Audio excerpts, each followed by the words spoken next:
It is the 27th of December, and this day in Baptist history, our reading is Peter's True Successors. Our verse of Scripture comes from Romans chapter 1 and verse 15. So, as much as in me is, I am ready to preach the gospel to you that are at Rome also. In 1863, two Baptists from Great Britain envisioned the gospel going to Italy and determined that the Lord would have them serve him there. Thus, Reverend James Wall of Colne, Wiltshire, and Reverend Edward Clark entered that field at their own expense. At the session of the Baptist Union in Bristol in 1868, a number of brethren formed a committee to assist the two missionaries financially. In 1891, the Baptist Missionary Society of Britain formally took over the sponsorship of the missionaries' labor in Italy. This was the first modern-day missionary effort among the Baptists in Italy. The Southern Baptist Convention had been formed in 1845, and 25 years later it was determined by the Mission Board that Italy ought to be the first place for their missionary endeavors in Europe. Dr. William N. Coate, a minister and medical doctor, had worked in the YMCA in Paris, France for several years, and it was decided to appoint him to oversee the work in Italy. Dr. Coate was probably the first modern-day non-Catholic missionary to enter the city of Rome.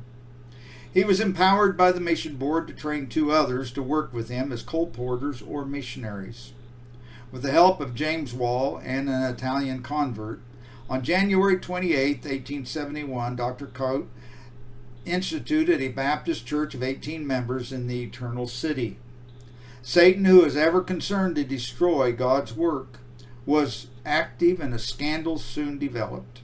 The Italian pastor was accused of improper advances toward Mrs. Coate, and the national responded with serious accusations against her.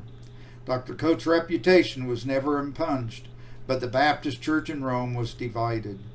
No other solution was possible than that of Dr. Coates and the Italian pastors being dismissed. If the work was to be salvaged, it was necessary to provide a seasoned veteran who had the confidence of the supporting Christians at home and who could gain the confidence of the Italians.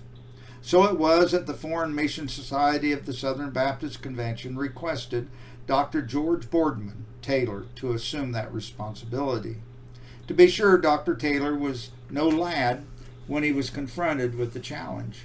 He had been born on December 27, 1832, and when the call came for service in Italy, he was already 41 years of age.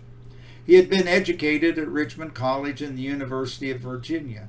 He had served pastorates in Baltimore, Maryland, and Staunton, Virginia. During the Civil War, he had served as chaplain of the 25th Virginia Regiment under General Stonewall Jackson.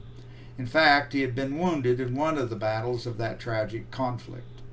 The Baptist work in Italy faced difficult times, for though many of the inhabitants were anti-papal, their disillusionment with Romanism made them cynical of religion in general. Their newfound agnosticism had caused suspicion to grip their hearts. However, progress was slowly experienced. In 1880, Reverend and Mrs. J.H. Eager joined Dr. Taylor in bright hopes for the work of Italian evangelism. The mission suffered a setback in March of 1884 as Dr. Taylor experienced the devastating loss of his wife in death. In the annual report of 1899, the following progress was mentioned, and I quote, "Some 14 churches of our faith and order attest the success of this work.